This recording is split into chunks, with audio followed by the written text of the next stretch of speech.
그 말씀 함께 살펴보도록 하겠습니다. 오늘 말씀은 누가복음 18장 9절에서 17절 말씀입니다. 하나님이 받으시는 사람이라는 제목으로 함께 말씀 살펴보도록 하겠습니다. 말씀 한 절씩 교독하도록 하겠습니다.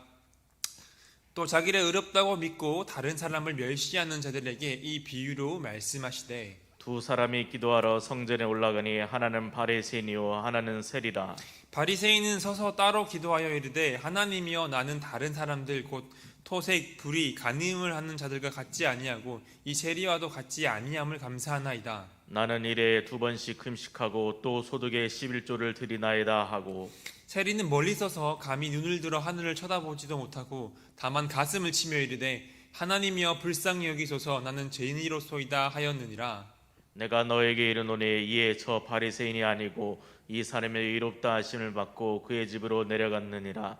무릇 자기를 높이는 자는 낮아지고 자기를 낮추는 자는 높아지리라 하시니라. 사람들이 예수께서 만져주심을 바라고 자기 어린 아기를 데리고 오매 제자들이 보고 꾸짖거늘, 예수께서 그 어린아이들을 불러 가까이 하시고 이르시되, 어린아이들이 내게 오는 것을 용납하고 금하지 말라. 하나님의 나라가 이런 자의 것이니라. 함께 읽겠습니다. 내가 진실로 너희에게 이르노니 누구든지 하나님의 나라를 어린아이와 같이 받아들이지 않는 자는 결단코 거기 들어가지 못하리라 하시니라. 아멘.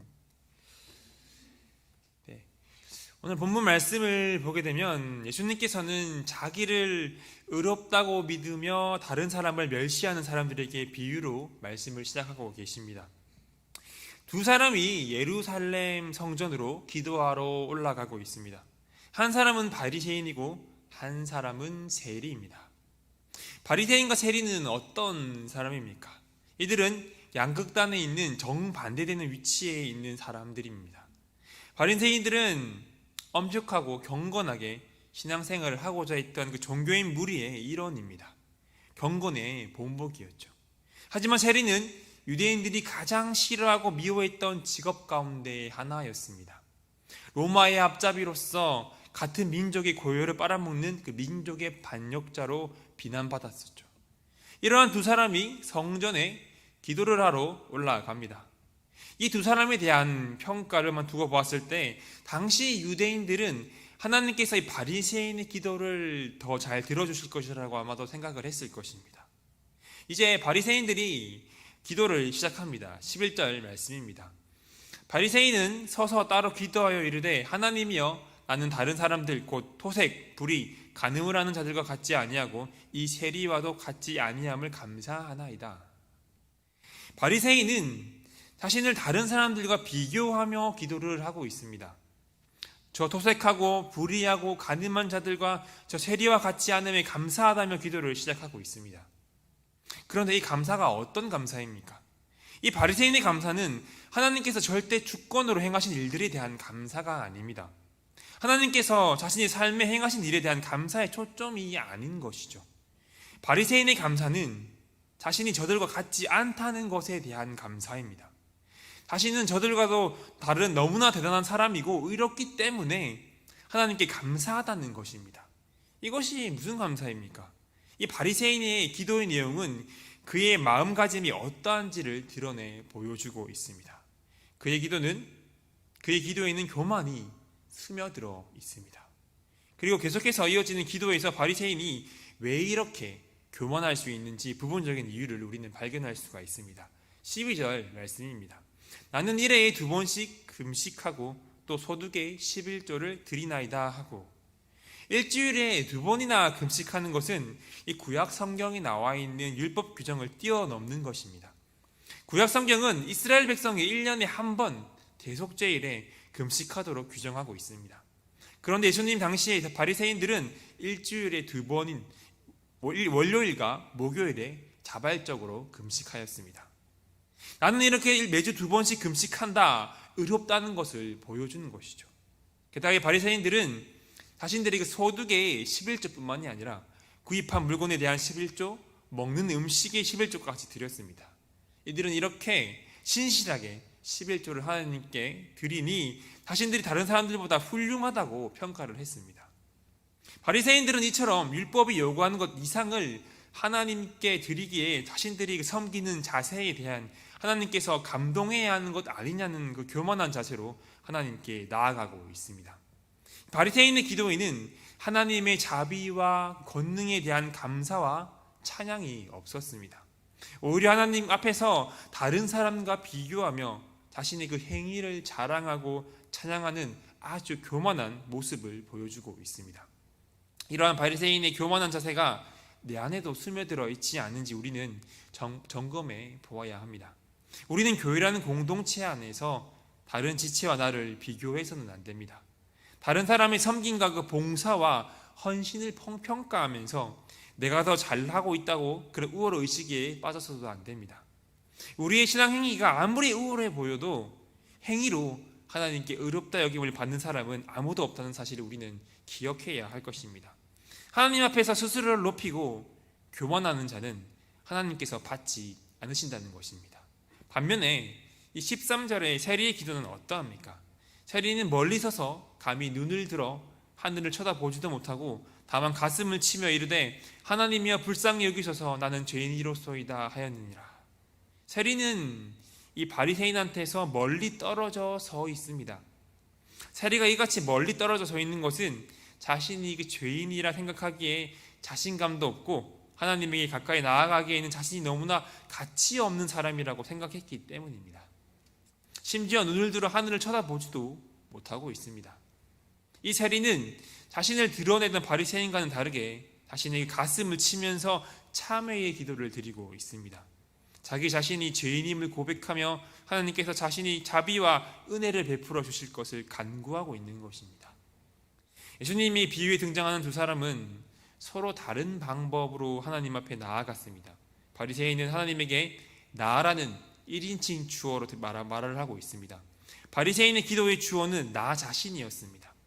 또한 자신에 대해 능동태로 묘사를 합니다. 자신이 무언가를 했다며 다른 사람과는 다르다며 자신의 그 의를 드러내고 있습니다. 자신이 그 율법의 규정들을 잘 지키고 많이 성취했기에 자신이 다른 사람들보다 더 훌륭하다고 믿고 있는 것입니다. 바리새인은 자신이 하나님에게 가까이 나아갈 수 있다고 확신합니다. 그래서 자신이 이렇게 의롭고 대단한 사람이니 하나님께서 다른 사람과는 다르게 공정하게 대우해 줄 것을 요구합니다. 반면에 세리는 하나님을 주어로 말하고 있습니다. 세리의 기도의 주어는 하나님입니다. 그리고 자신은 하나님의 자비가 꼭 필요한 사람임을 인정하면서 자신을 수동적인 대상으로 묘사를 합니다. 하나님이 아니면 할 수 없다는 것입니다. 세리는 자신을 하나님 앞에서 아무런 가치가 없는 존재로 고백하고 있습니다. 하나님에게 가까이 나아갈 엄두조차 내지 못하고 있는 것입니다. 그래서 하나님에게 자기를 불쌍히 여겨달라고 간청하는 것이죠. 이렇게 세리는 하나님의 자비를 전적으로 의지하고 있습니다. 자신에게는 오직 하나님의 그 자비가 필요하다는 것입니다. 이렇게 두 사람이 하나님께 나아가 기도하는 자세는 너무나도 달랐습니다. 한 사람은 경건이 본이 되어 있는 사람이었고 한 사람은 자신이 그 민족에게 죄인 취급받던 사람이었습니다. 이런 두 사람의 기도 중 어떤 사람을 예수님께서는 옳다고 여겼을까요? 14절 말씀입니다. 내가 너에게 이르노니 이에 저 바리새인이 아니고 이 사람이 의롭다 하심을 받고 그의 집으로 내려가느니라. 무릇 자기를 높이는 자는 낮아지고 자기를 낮추는 자는 높아지리라 하시리라. 예수님께서는 바리새인이 아닌 세리가 의롭다고 인정을 받은 상태에서 집으로 내려갔다고 말씀하고 있습니다. 하지만 저 바리새인은 그렇지 못하다고 말씀하고 있습니다. 스스로 의롭다고 확신하는 바리새인이 아닌 죄 많은 세리가 하나님 앞에서 의롭다함을 받았습니다. 하나님 앞에서 사람이 어떠한 행위도 사람의 어떠한 평가도 중요하지가 않습니다. 바로 그 사람의 그 마음의 자세가 어떠한지가 본질적으로 중요한 것입니다. 하나님께서는 바리새인의 기도를 거부하셨지만 세리의 기도는 받아들이셨습니다. 이 세리가 진심으로 참여하는 것을 받아들이시고 그를 의롭다고 여겨주셨습니다. 우리는 이 비유를 통해서 깨닫게 되는 분명한 사실이 하나 있습니다. 그것은 이 바리새인처럼 교만하게 자신의 의를 드러내는 사람이 아니라 하나님께 회개하며 겸손한 자세로 나아가는 사람을 하나님께서 받아주시고 그 사람을 높여주신다는 것입니다. 이러한 겸손한 기도를 하나님께서 인정해 주십니다. 자기 스스로 다른 사람들보다 더 의롭다고 여기는 사람이 하나님 앞에서도 자신의 의를 드러낸다면 그 의로운 그 자체이신 하나님 앞에서 그 사람의 의가 인정이 되겠습니까? 아무리 스스로 의롭다 한들 인간의 그 의는 그 한계가 명확합니다. 완벽한 의와 거룩함을 가지신 하나님 앞에서 그 누구도 자신을 내세울 수가 없습니다. 오히려 그 사람은 하나님 앞에서 남을 멸시하고 자신의 의를 드러내고 과시하는 그 죄가 드러나게 될 것입니다. 우리는 바리새인과 같이 우리의 의로운 행위로 말미암아 하나님에게서 당연히 복을 받을 권리가 있다고 생각해서는 안 될 것입니다. 하나님께 나아가는 자는 세리와 같이 스스로의 잘못을 인정하며 하나님에게 온전히 자비를 구해야 합니다. 우리가 예수 그리스도 십자가의 보혈의 은혜를 의지하여 하나님의 그 자비하심을 구할 때 하나님께서는 우리에게 그 자비를 베풀어 주실 것입니다. 우리의 의와 우리의 공로가 아니라 오직 예수 그리스도의 십자가의 은혜로 말미암아 예수님이 제자된 우리는, 하나님이 자녀된 우리는 하나님의 그 은혜와 자비를 얻을 수 있음을 기억하시기를 바랍니다. 그렇게 우리에게 놀라운 은혜와 자비를 베풀어 주시는 하나님께 감사하며 하나님을 섬기는 여러분들이 되었으면 좋겠습니다. 여러분, 하나님께 나아와 자신을 낮추며 이 죄인임을 고백하는 세리의 모습에는 교만함이 없었습니다. 오히려 하나님의 은혜와 자비를 구하는 그 겸손함이 있었고 의롭다고 인정받게 되었습니다. 하나님께서 이렇게 세리의 간구를 들어주신 이유는 하나님께는 겸손을 소중하게 여기시기 때문입니다. 하나님은 자기를 낮추는 사람을 높이십니다. 이것이 우리 기독교의 신학적인 원리입니다. 누가복음 14장 11절에서도 예수님께서는 무릇 자기를 높이는 자는 낮아지고 자기를 낮추는 자는 높아지리라 라고 말씀하셨습니다. 그리고 우리 예수님께서는 이 세상 가장 낮은 자로 이 땅에 오셨습니다. 이렇듯 하나님께서는 겸손한 자세로 나오는 사람을 기꺼이 맞이해 주십니다. 그렇기에 우리는 저 바리새인과 같이 하나님 앞에서 의로움을 인정받기 위해서 자신과 다른 사람을 비교하는 그 교만한 자가 아니라 저 세리와 같이 겸손히 하나님께 나아가 기도하는 자들이 되어야 할 것입니다. 이어서 15절에서 사람들이 자기의 아기들과 어린아이들을 예수님께로 데리고 옵니다. 왜냐하면 우리가 주일 예배 시간에 자녀 축복의 시간에 자녀들에게 손을 얹어 기도하듯이 예수님께서 어린아이들에게 손을 얹어서 축복해 주기를 바랬기 때문입니다. 그런데 예수님 제자들은 사람들이 어린아이들을 데려오는 것이 바람직하지 않다고 생각했습니다. 그래서 어린아이들을 예수님께로 데려오는 이 사람들을 꾸짖었습니다. 제자들이 이렇게 한 이유는 이 당시에는 이 어린아이들을 귀하게 여기지 않았습니다. 그래서 이런 어린아이들로 인해서 예수님의 그 사역이 방해되어서는 안 된다고 생각했기 때문입니다.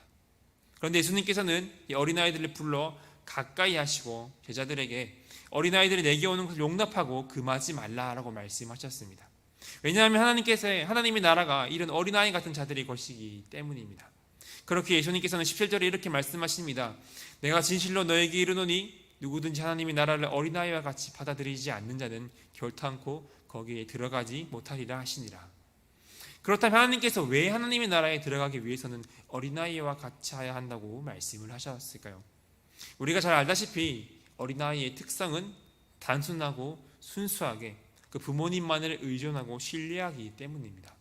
그렇게 하나님 나라에 들어가고자 하는 사람은 어린아이와 같이 하나님을 온전히 신뢰하고 의지해야 한다는 것입니다. 어린아이가 자기의 부모를 신뢰하고 의지하는 것과 마찬가지로 하나님의 자녀들은 하나님의 아버지를 온전히 신뢰하고 의지해야 합니다. 우리는 신앙생활을 오래 하다 보면 내 생각, 내 의지가 커질 때가 많이 있습니다. 이러면 되겠지, 저러면 되겠지 하며 내 마음대로 판단하고 생각을 합니다. 하지만 하나님께서 바라시는 것은 그러한 모습이 아닙니다. 자기의 생각과 자기의 방식으로 가득한 자는 하나님을 온전히 신뢰하기가 어렵습니다. 우리는 어린아이와 같은 신앙을 회복해야 할 것입니다.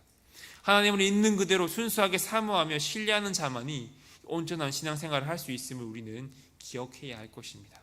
하나님은 각 사람의 그 마음의 중심을 살펴보시고 하나님의 자녀로 삼으시며 하나님이 그 나라에 들어가게 하십니다. 하나님 나라에 들어가고자 하는 사람은 어린아이와 같이 단순하게 하나님을 온전히 의지하고 신뢰하는 자세를 가져야 합니다. 이와 같은 자세를 지닌 사람은 하나님 나라가 제공해주는 그 유익에 참여하게 될 것입니다.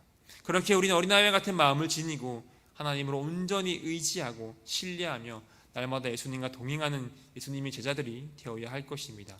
갓난아이가 부모님만을 바라보고 의지하듯이 순수하게 하나님만을 바라보고 하나님만을 신뢰하며 하나님만을 전적으로 의지하는 여러분들이 되시기를 축복합니다. 말씀을 정리하겠습니다.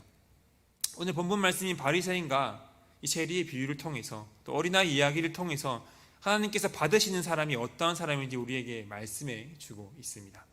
첫 번째는 교만이 아닌 겸손히 자기 자신을 하나님께 드리는 사람입니다. 바리새인처럼 교만하게 자신이 그 의를 드러내는 사람이 아니라 하나님께 회개하며 겸손한 자세로 나아가는 사람을 하나님께서 받아주시고 그 사람을 높여주신다는 것입니다. 우리 하나님 앞에서 의롭다고 내세울 게 하나도 없습니다. 진짜 의로우신 하나님 앞에서 의롭다고 할 얘기가 하나도 없다는 것입니다. 그렇게 우리를 의롭다고 여긴 하나님의 그 자비하심 앞에 우리는 나아가야 합니다. 우리는 세리와 같이 스스로의 잘못을 인정하며 하나님에게 온전히 자비를 구해야 합니다. 어떤 사람이 옳다고 인정받는 것은 오직 하나님의 자비에 기초하다는 것을 명심하시길 바랍니다.